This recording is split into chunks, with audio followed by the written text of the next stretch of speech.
Well, we're now joined via Skype by broadcast and online journalist in Ghana, Joseph Opoku Gakpo. A very good evening to you, Joseph. Thank you so much for joining us. Now, this is very, very concerning.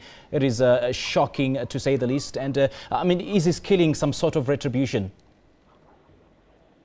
That's the indication in the sense that we're getting, that it's possibly that. When the investigation into the situation with corruption in football was done, there was a key conversation that came up to the extent that himself, there was a death threat on the journalist who's eventually been shot. You know that the investigative journalist Anas Aremeyaw Anas, who is very popular on the continent, led that particular investigation that eventually led to the president of the Ghana Football Association being forced to step down. And currently, the case is even being investigated by the police. When that was put out, a member of parliament, who is actually the chairman of Parliament Communications Committee, his name is Kennedy Japong, went after the journalist who led this particular investigation. He accused him of being corrupt. He accused him of destroying the Ghana Football Association president. And this journalist, someone whose identity has been hidden alongside that of his colleagues at Tiger IPI for a very long time. But he published his details on television, put out his photos on TV, and in fact, the member of parliament made a call on live television that this journalist is someone that when people see him, they should beat him up because he had destroyed the president of the Ghana Football Association. And so about 4 months down the line that we're seeing a situation of him being killed, it's been linked with those comments that the member of parliament made then. And so the police have indicated that they are investigating and would come to know whether it's really a case of retribution once the police investigation is done. I know it may be very early to say, and the relevant authorities have now started the processes of investigating this particular matter, but that incident that you mentioned about the politician, Mr. Kennedy Agapong, who showed his photograph on a private channel, can it be used to sort of as a piece of the puzzle to this mystery? Exactly. So particularly on social media, and even the team that he belongs to, the investigative team, Tiger IPI, they have drawn a very strong link with those comments that the member of parliament, Kennedy Japong, made and the incident that actually happened last night. And the lawyer for the team, by name Kifia Jabeng, has gone on to make the point that the police should question the member of parliament for the comments that he made and the possible linkage with the death that we saw last night. And I can tell you that the police have actually gone ahead to extend an invitation to the member of parliament. They have spoken to him and questioned him in connection with this.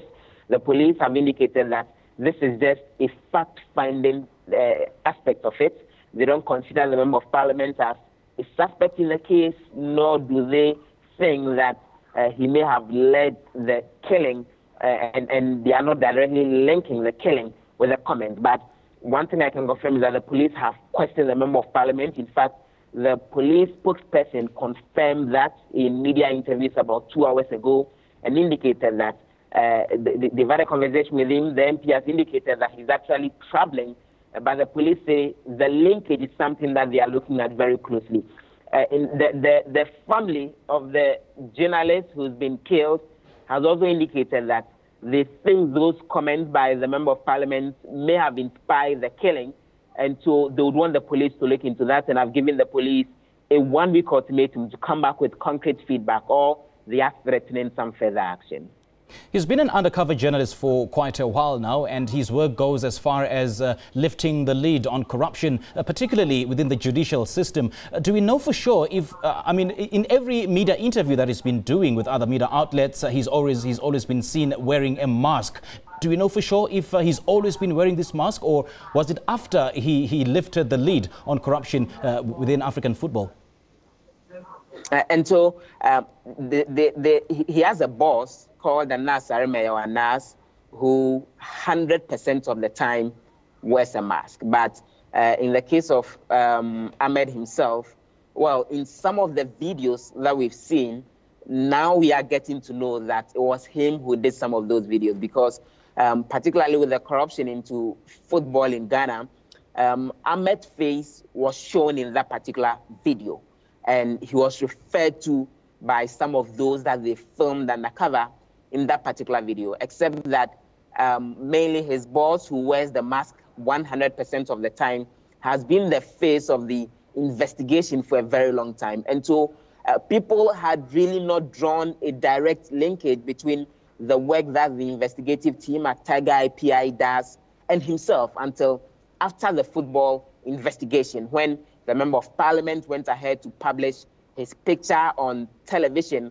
and asked people to go after him. It was then that his identity became quite clear, that this is the individual who has been very supportive and has been part of the investigation that has lifted the lid of a lot of corrupt activities here in Ghana and in other parts of the continent. And so that's how come the strong linkage is being drawn between what happened to him and the lid that's been lifted off that particular corruption investigation. Yeah, and this must be very worrisome, especially for his longtime colleague, that's award-winning journalist Anas Aremeyaw Anas. And so Anas issued a statement earlier in the day indicating that they are very saddened by the development and the death of their colleague, but went on to say that they are not broken and that their efforts to lift the lid of corrupt activities across the continent would continue. In fact, earlier today, there was a press conference that was addressed by the president of the Ghana Journalists Association, Afel Money, in connection with this particular shooting incident, asking the president to take personal interest, that's the president of the country, President Nana Akufo-Addo, to take personal interest in how come this journalist was shot, and asking that the police do the best that they can to get to the bottom of this particular matter. And at that press conference, Anas Aremeyaw Anas was present at the press conference in mask, as he always does, alongside some others who usually show themselves as people like him and dress like him and get themselves all covered up in masks. About 5 of them were at the press conference, except that Anas Aremeyaw Anas didn't comment at the press conference. But then clearly the indication was that he's really saddened by this, even from the tweets that they've put out on social media and all. What came out of that conference? What is discussed there? So the GFA, the GJA, the Ghana Journalists Association, is demanding protection for journalists, and in a way, particularly with the Tiger IPI team, so that then the rest of the members of the investigative team will not be harmed in any way. They are making that particular demand that the police pays very particular attention to them. They're also asking that as soon as possible, the police should come up with specific details on what happened. In fact, the police have responded to their demand for specific details. The police has put out a statement detailing how the killing actually happened. And they indicate that sometime around 11 p.m. GMT last night, the journalist was driving out in a vehicle. He had got into his family house, and he went to see his child, and then left them that he was visiting another site sometime around 11 p.m. And just when he was driving out of his family neighborhood, a place called Medina in Accra, he was shot by men on motorbike who apparently had been lurking around in the neighborhood for some 1 hour or so, to the extent that some of the residents had seen them. They had walked into a drinking bar to take a few drinks. They had interacted with some of the rest of the community and looked like they had paid attention and were just waiting for him to drive out. So just as he was driving out, his vehicle was stopped, and times, 1 in the head, 2 in the chest, and he died immediately on the spot. So those are the details the police have been given, and they say that they sent a forensic team to the site where the killing happened, and that the headquarters of the homicide unit of the Ghana Police Service have actually taken over the investigation, and they are interviewing those who may have come in contact with the witnesses and are asking that they volunteer as much information as they can on this particular issue. So that has been the key demand from the Ghana Journalists Association, the president of the association, Afel Money, that the police speed up their investigation and come to a conclusion as soon as possible, because journalists are not feeling safe as a result of the incident that has happened. And it looks like the police have responded to the demands that they've made. And they're also asking members of the public, people in the vicinity, to volunteer information, and that the Journalists Association would not rest until the individuals responsible for this dastardly act are brought to book. Yeah, indeed. And you mentioned the journalists not feeling safe. I mean, this case needs to be condemned in the strictest of terms, and it needs to be given the seriousness it deserves when it comes to investigation to uncover what really happened and who the perpetrators are. I mean, because Ghana, we know that is one of the safest countries for journalists to operate, and the Committee to Protect Journalists even went to the extent of saying that one person has been killed since 1992. Actually, one journalist has been killed since 1992. So this is bizarre. This is obviously bizarre. Previously, when the investigations by Anas Aremeyaw Anas and Ahmed, the slain journalist, were put out, there are usually reactions, there are court actions. You know, they've done series of such investigation, not only the corruption at the Ghana Football Association, they've done stories about corruption within some of the security agencies that have become very topical. And most of the times, the reaction that we see, the anger that we see, are people throwing tantrums at them on social media, and some individuals who feel done in going to court. Recently, for example, they did an investigation on corruption in the judiciary.